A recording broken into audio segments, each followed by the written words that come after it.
ज़बूर 46 खुदा हमारे साथ है। खुदा हमारी पनाह और कुव्वत है, मुसीबत में मुस्तादिद मददगार।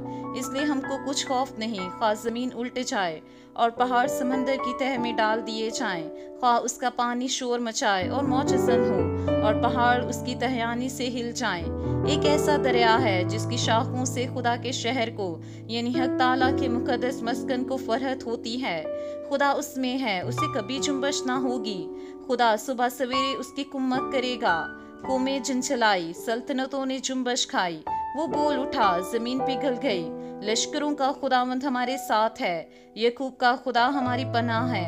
आओ खुदावंद के कामों को देखो कि उसने जमीन पर क्या क्या वीरानियां की हैं। वो जमीन की इंतहा तक जंग मकूफ कराता है। वो कमान को तोड़ता और नेज़े के टुकड़े कर डालता है। वो रथों को आग से जला देता है।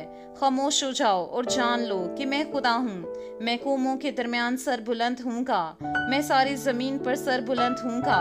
लश्करों का खुदावंद हमारे साथ है, यकूब का खुदा हमारी पनाह है।